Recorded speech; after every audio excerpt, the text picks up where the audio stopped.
اشفاق احمد کہتے ہیں، میں نے اپنے بابا جی کو بہت ہی فخر سے بتایا کہ میرے پاس 2 گاڑیاں ہیں اور بہت اچھا بینک بیلنس ہے۔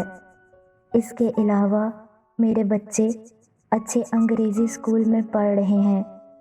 عزت شہرت سب کچھ ہے، دنیا کی ہر آسائش ہمیں میسر ہے، اس کے ساتھ ساتھ ذہنی سکون بھی ہے۔ میری یہ بات سننی تھی کہ انہوں نے جواب میں مجھے کہا کہ یہ کرم اس لیے ہوا ہے کہ تو نے اللہ کے بندوں کو ٹھونگے مارنا چھوڑ دیں۔ میں نے جب اس بات کی وضاحت چاہی تو بابا جی نے کہا، اشفاق احمد، میری اماں نے ایک اصیل ککڑ پال رکھا تھا۔ اماں کو اس مرغے سے خصوصی محبت تھی۔ اماں اپنی ایک مٹھی بھر کے مرغے کی چونچ کے عین نیچے رکھ دیا کرتی تھی اور ککڑ چونچ جھکاتا اور چٹ پٹ 2 منٹ میں پیٹ بھر کے مستیوں میں لگ جاتا۔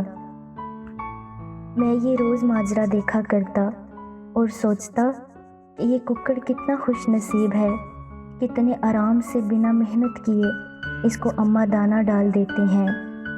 ایک روز میں صحن میں بیٹھا پڑھ رہا تھا، حسب معمول اماں آئیں اور دانوں کی بک بھری کہ مرغے کو رزق دیں۔ اماں نے جیسے ہی مٹھی آگے کی، مرغے نے اماں کے ہاتھ پر ٹھونگ مار دی۔ اماں نے تکلیف سے ہاتھ کو جھٹکا تو دانے پورے صحن میں بکھر گئے۔ اماں ہاتھ سے ہلاتی اندر چلی گئی اور ککڑ جو ایک جگہ کھڑا ہو کر آرام سے پیٹ بھر کر کھایا کرتا تھا، اب وہ پورے صحن میں بھاگتا پھر رہا تھا، کبھی دائیں جاتا، کبھی بائیں، کبھی شمال اور کبھی جنوب۔ سارا دن مرغا بھاگ بھاگ کے چگتا رہا، تھک بھی گیا اور اس کا پیٹ بھی نہیں بھرا۔ بابا دین محمد نے کچھ توقف کے بعد پوچھا، بتاؤ مرغے کے ساتھ ایسا کیوں ہوا؟ میں نے فٹ سے جواب دیا، نہ مرغا اماں کے ہاتھ پر ٹھونگ مارتا، نہ ذلیل ہوتا۔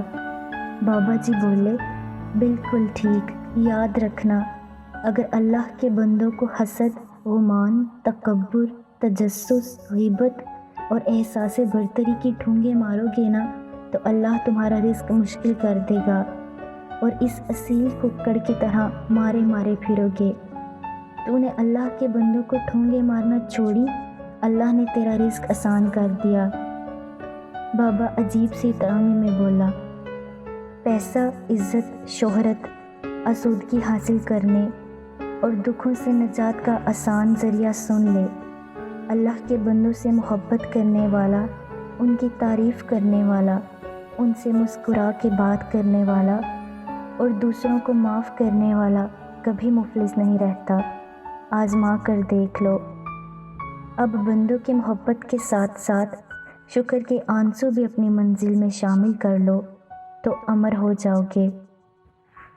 یہ کہہ کر بابا دین محمد تیزی سے مین گیٹ سے باہر نکل گیا اور میں سر جھکائے زاروں قطار رو رہا تھا اور دل ہی دل میں رب العزت کا شکر ادا کر رہا تھا کہ بابا دین محمد نے مجھے کامیابی کا راز بتا دیا تھا۔ اللہ ہمیں آسانیاں عطا کرے اور آسانیاں تقسیم کرنے کا شرف بخشے، آمین یا رب العالمین۔